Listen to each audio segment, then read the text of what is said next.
ATM से पैसे निकालने पर भी चार्जेस बढ़ गए। एटीएम से पैसे निकालने पर अब कितने रुपए कटेंगे? पैसे निकालने के लिए एटीएम का इस्तेमाल करने वालों के लिए बुरी खबर आ गई।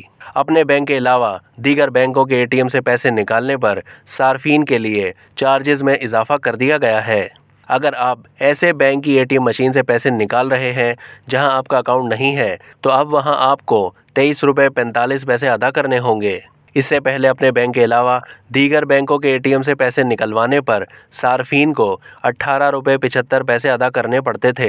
यही नहीं, बल्कि नए शेड्यूल के मुताबिक अब दीगर बैंकों के एटीएम से आप अपना अकाउंट बैलेंस चेक करेंगे तो आपके अकाउंट से 2 रुपये 50 पैसे के बजाय 3 रुपये 13 पैसे कटेंगे।